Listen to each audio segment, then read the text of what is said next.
जोगे और भोगे दो भाई थे। दोनों अलग अलग रहते थे। जोगे अमीर था और भोगे गरीब था। दोनों में बड़ा प्रेम था। जोगे की पत्नी को धन का बहुत घमंड था, किंतु भोगे की पत्नी बड़ी सरल हृदय की थी। पितृपक्ष आने पर जोगे की पत्नी ने उसे पितरों का श्राद्ध करने के लिए कहा, तो जोगे इसे व्यर्थ का कार्य समझकर टालने लगा। किंतु उसकी पत्नी समझती थी कि यदि ऐसा नहीं करेंगे तो लोग बातें बनाएंगे। फिर उसे अपने मायके वालों को दावत पर बुलाने और अपनी शान दिखाने का यह उचित अवसर लगा। वह बोली, आप शायद मेरी परेशानी की वजह से ऐसा कह रहे हैं, किंतु इसमें मुझे कोई परेशानी नहीं होगी। मैं भोगे की पत्नी को बुला लूंगी, दोनों मिलकर सारा काम कर लेंगी। फिर उसने जोगे को अपने पीहर न्योता देने के लिए भेज दिया। दूसरे दिन उसके बुलाने पर भोगे की पत्नी सुबह सवेरे आकर काम में जुट गई।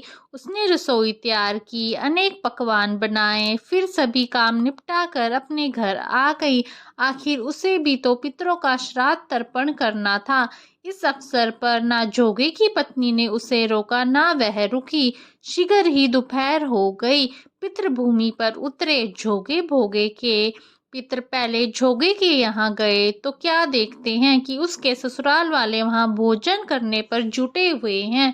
निराश होकर वह भोगे के यहाँ गए। वहाँ क्या था, मात्र पितरों के नाम पर अगियारी दे दी गई थी। पितरों ने उसकी राख चाटी और भूखे ही नदी के तट पर जा पहुंचे। थोड़ी देर में सारे पितर इकट्ठे हो गए और अपने अपने यहाँ के श्राद्धों की बड़ाई करने लगे। जोगे और भोगे के पितरों ने भी अपनी आप बीती सुनाई। फिर वह सोचने लगे, अगर भोगे समर्थ होता तो शायद उन्हें भूखा ना रहना पड़ता, मगर भोगे के घर में तो 2 जून की रोटी भी खाने को नहीं थी।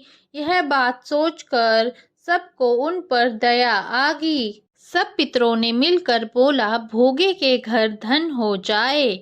शाम होने को आ गई। भोगे के बच्चों को कुछ भी खाने को नहीं मिला था।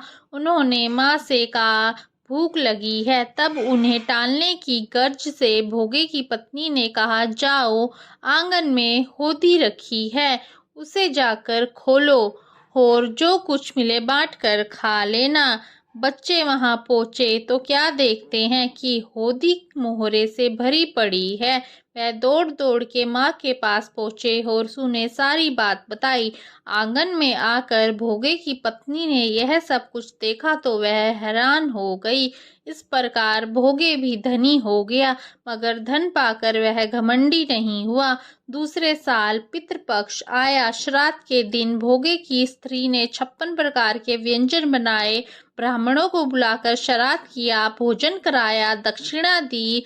जेठ जेठानी को सोने चांदी के बर्तनों में भोजन कराया। इससे पितृ बड़े प्रसन्न हुए और तृप्त हुए।